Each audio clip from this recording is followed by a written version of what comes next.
వైకాపా నేత, శాసనసభ మాజీ స్పీకర్ తమ్మినేని సీతారాం ఆయన కుటుంబ సభ్యులు 4 కోట్ల రూపాయల భూమి కొట్టేసేందుకు పన్నాగం చేశారని, భూ యజమాని బతికి ఉండగానే చనిపోయినట్లు నకిలీ మరణ ధృవీకరణ పత్రాలు సృష్టించారని, ఒడిశాకు చెందిన ఒక మహిళను యజమాని కుమార్తెగా చూపించి విలువైన భూమిని తన కుమారుడి పేరిట రిజిస్టర్ చేయించుకున్నారని, ఈ బండారం బయటపడటంతో తమ్మినేని సీతారాం ఆయన కుమారుడు వెంకట శ్రీరామ చిరంజీవి నాగ్ అలియాస్ నాని భార్య వాణిలను నిందితులుగా పేర్కొంటూ కేసు కట్టడం జరిగింది. వీరిపై పలు సెక్షన్ల కింద కేసులు నమోదు చేశారు. శ్రీకాకుళం శివారు బలగ పరిధిలోని చాపురంలో కోట్ల విలువైన భూమిని కొట్టేసేందుకు తమ్మినేని కుటుంబం సూత్రధారులుగా వ్యవహరించింది అని చెప్తున్నారు.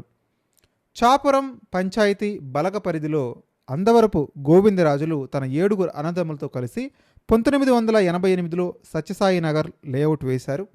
సర్వే నెంబర్ 35/13లో 84, 85, 86 ప్లాట్లను కట్టా కనకలింగేశ్వరరావు కొన్నారు. ఉద్యోగరీత్యా ఆయన కుమారుడు జయకిషోర్ హైదరాబాద్లో స్థిరపడ్డారు. ఆ స్థలంపై కొందరు కన్నేయడం జరిగింది. లేఅవుట్ యజమాని అయినటువంటి అందవరపు గోవిందరాజులు పేరు మీదనే అసలు డాక్యుమెంట్లు ఉన్నట్లుగా ప్రభుత్వం గుర్తించింది. ఆయన చనిపోయినట్టు శ్రీకాకుళం మున్సిపల్ కార్పొరేషన్ పేరుపై నకిలీ మరణ ధృవీకరణ పత్రాన్ని సృష్టించారు.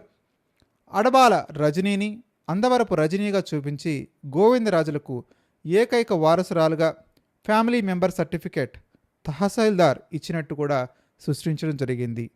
తప్పుడు పత్రాల ఆధారంగా 3 ప్లాట్లను మొత్తం ఖాళీ స్థలంగా చూపించారు. 2023 ఏప్రిల్ 13న 570 గజాలు, 2023 ఆగస్టు 23న 352 గజాలు, మొత్తం 922 గజాల స్థలాన్ని నాని పేరుతో 2 డాక్యుమెంట్లుగా రిజిస్ట్రేషన్ చేయడం జరిగింది. ఆ స్థలంలో గోడ నిర్మిస్తుండగా సమాచారం అందుకున్నటువంటి జయకిషోర్ ఆయన కుటుంబ సభ్యులు అడ్డుకునేటువంటి ప్రయత్నం చేశారు. తమ్మినేని సీతారాం చెబితే గోడ కడుతున్నామని తెలుగు సతీష్ కుమార్ అనే వ్యక్తి దౌర్జన్యానికి దిగారు. దీంతో న్యాయస్థానాన్ని ఆశ్రయించడంతో పాటు తమ్మినేని కుటుంబం బెదిరింపులపై సీఎంఓలో ఫిర్యాదు చేయడం గమనార్హం. దీనిపై శ్రీకాకుళం పోలీసులు విచారణ మొదలుపెట్టి తీగలాగడంతో తమ్మినేని మళ్లీ పావులు కదిపారు. అప్పటికే కోర్టులో కేసు ఉంది కాబట్టి ఆ పిటిషన్ కోర్టులో పెండింగ్ ఉంది, సివిల్ ఇష్యూ కనుక పోలీసులు జోక్యం చేసుకోకూడదు అని హైకోర్టు నుంచి ఉత్తర్వులు తీసుకొచ్చారు. అయితే బతికి ఉన్న వారిని చనిపోయినట్లు సృష్టించడం, వారసత్వం, నకిలీ ఎఫ్ఎంసి సృష్టించడం, లేని వారసురాలని జయపురా నుంచి తెచ్చి రిజిస్ట్రేషన్ చేయడం వంటి క్రిమినల్ చర్యలపై పోలీసులు దృష్టి సారించారు. ఈ కేసులో నిందితులైన రజనీ, ఆమె అల్లుడు సలిపిల్లి లక్ష్మణరావు, తెలుగు సతీష్ కుమార్, త్రినాథులు, తమ్మినేని సీతారాం ఆయన భార్య వాణి సహకారంతో డాక్యుమెంట్ రైటర్ కూనా పెద్దిరాజు ద్వారా నకిలీ పత్రాలు సృష్టించినట్టు గుర్తించారు.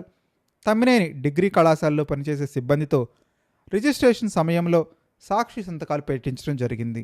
ఇలా తమ్మినేని కుటుంబం మిగిలిన నిందితుల్లో కుమ్మిక్కై తప్పుడు నకిలీ పత్రాలు సృష్టించి కోట్ల విలువైన స్థలాన్ని కబ్జా చేసినట్టు పోలీసుల ప్రాథమిక దర్యాప్తులో తేలింది. ఈ కేసులో 13 మంది పాత్ర ఉన్నట్టు గుర్తించామని శ్రీకాకుళం ఎస్పీ కేవి మహేశ్వర్ రెడ్డి విలేకరులకు ఆదివారం నాడు తెలియజేశారు. నకిలీ రబ్బర్ స్టాంపులు, ఫోన్లు స్వాధీనం చేసుకున్నారు. అడబాల రజని, తెలుగు సతీష్ కుమార్, సాలిపల్లి లక్ష్మణరావు, ఎం ఉపేంద్ర కుమార్, జె ఉపేంద్ర కుమార్, కూనా పెద్దిరాజులను అరెస్ట్ చేసి న్యాయస్థానంలో ప్రవేశపెట్టారు. 14 రోజుల రిమాండ్ కూడా విధించారు. తగిన పత్రాలు లేకపోవడంతో రిజిస్ట్రేషన్ చేసినందుకు హీరా మండలం సబ్ రిజిస్ట్రార్ బి అరుణను కేసులో చేర్చామని ఎస్పీ తెలియజేశారు. మిగిలిన నిందితుల కోసం గాలింపు చర్యలు కొనసాగుతున్నాయి. నకిలీ పత్రాలతో రెచ్చిపోతున్న గ్యాంగ్తో తమ్మినేని కుటుంబానికి సంబంధం ఉన్నట్లు పోలీసులు ప్రాథమికంగా గుర్తించడం జరిగింది. ఇందులో త్రినాథ్ మాజీ హోంగార్డ్, ఇతనిపై ఇప్పటికే 2 కేసులున్నాయి. సతీష్ కుమార్పై ఇది 3వ కేసు. లక్ష్మణరావు, రజనీ వీరంతా ముఠాగా ఏర్పడి భూములను కబ్జా చేస్తుంటారు. రజనీ ద్వారా 5 ఏళ్ల కిందట ఒక డాక్యుమెంట్ రిజిస్ట్రేషన్ చేయించినట్టు పోలీసులు గుర్తించడం జరిగింది. రజనీ ఒడిశాలోని జైపురాలో ఒక ఆధార్, ఇలాంటి క్రిమినల్ వ్యవహారాల కోసం బొబ్బేలిలోని తన అల్లుడి చిరునామాతో మరో ఆధార్ తీసుకున్నట్టు గుర్తించారు. నకిలీ పత్రాలతో భూమి రిజిస్ట్రేషన్ చేయించుకున్నాక ఆమెకు 20,000 ముట్టజెప్పినట్లు తెలుస్తుంది.